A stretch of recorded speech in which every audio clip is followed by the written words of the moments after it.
Hello, I am Brian Foster, and today we're going to talk about psychic surgery. Spirits tell us that sometime in the future, someday doctors will go into our minds and either erase or alter memories we have to make us feel better, to relieve ourselves of anxiety and nervousness of some memory that may be holding us back or doing us harm. But before I begin, please subscribe to this channel, hit the bell, and hit the like button. It will help us with the algorithm to spread the word of Spiritism further around the world. Now let's begin. In the book Between Heaven and Earth, a team of spirits is helping a confused spirit who is tied to the household of his granddaughter. One member of the team applies magnetic passes to assist the old spirit to regain his memory. The object of the passes is to reestablish his memory connections so the team may determine what is keeping him in the house in a stupor-like state. One of the team members asks, how can the old spirit begin to spontaneously regain his ability to retrieve his memory?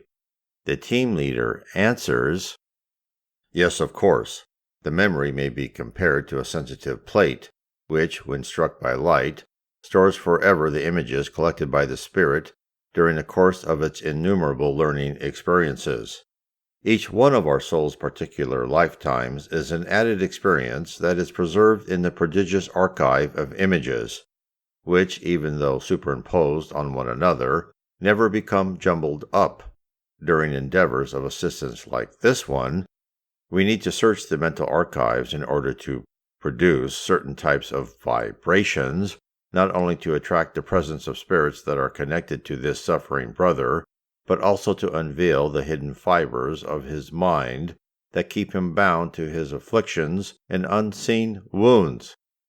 I'm going off on a little tangent here before I get to psychic surgery. Bear in mind this book was published in Portuguese in 1954. Computers had core memory, which was basically magnetic cores wired to either be on or off. Memory was very expensive. Personal computers weren't even a twinkle in anyone's eye at the time. Now, how does an optical disc work? There is a single layer, but there is also a dual layer optical disc that stores data superimposed on the top of one another.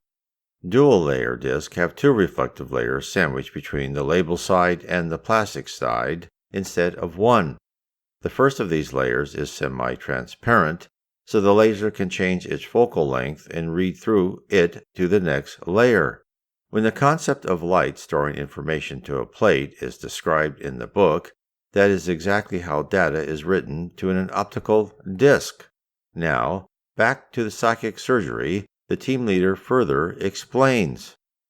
The mind, just like any other part of the body, can and must endure interventions in order to become rebalanced. Someday, human science will develop psychic surgery, just as today it is developing its surgical techniques with the need of the physical body in mind.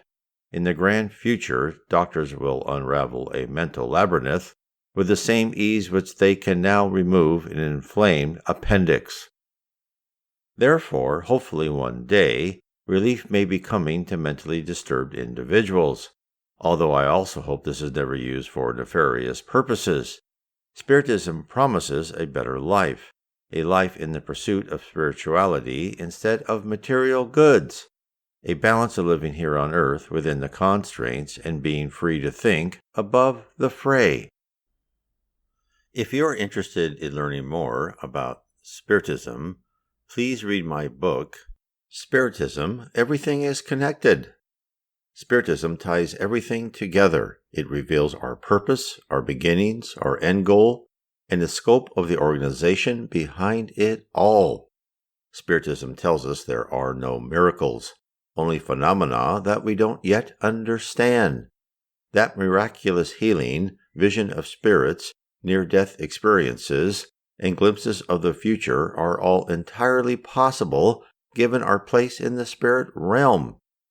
The spirit realm is dedicated to bring vital messages to us, not via organized religion, which had the tendency to withhold knowledge for their own gain, but to each individual, so he or she could determine what path in life they would follow.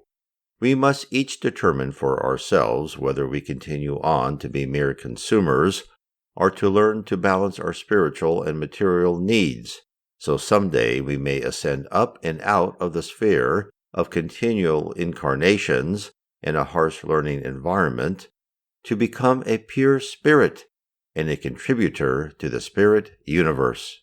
God bless.